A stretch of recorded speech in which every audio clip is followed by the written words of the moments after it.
once we saw that small group ministry was a more effective delivery system than Jay and I standing up on Sunday morning and telling folks, about spiritual principles and hoping that they'll get something from that, and then hoping that they'll feel spiritually fed, and then hoping that that'll translate into some support of the ministry. Are you following me?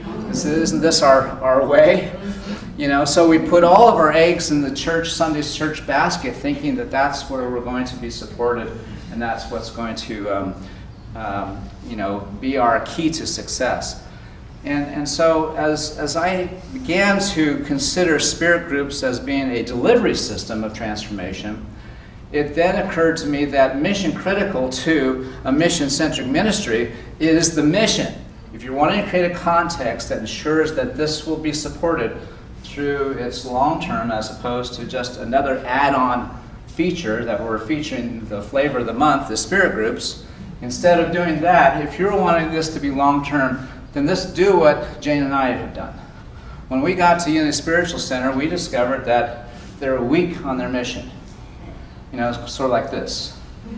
Sort of like very, very passive. As a matter of fact, no one could tell us what the mission was. And I think that this is the way it is with most churches. Now, many churches have a mission statement and repeat it, and it's something that people can recite. But there's a difference between having a mission statement that is an embodiment of who we are and something that just is recited or just. So the mission statement that I saw that came to me while I was listening to Mindy in our Northwest region was transforming lives.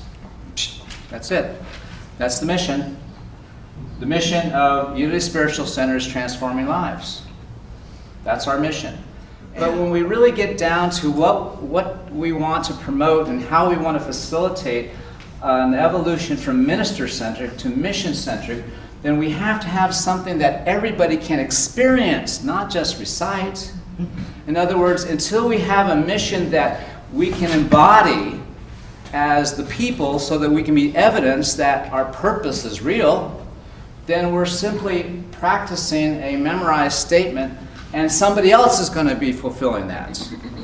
And so it becomes very dynamic to be able to talk in terms of our purpose as being transforming lives. And who cannot say that that's, nod the head at that. And so consequently, everybody in our church knows our mission statement, transforming lives. It's not a hard one to remember, is it? And then when you think about, just ask somebody, what is the purpose of Unity Spiritual Center? Transforming lives.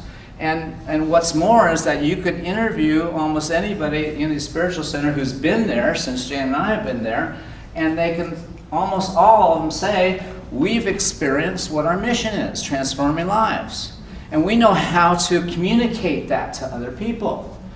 And so the whole dynamic of having a ministry where everybody has a coherent sense of what the future of this ministry is about and what direction we're going in is a very, very powerful thing. I have never had this experience in ministry before.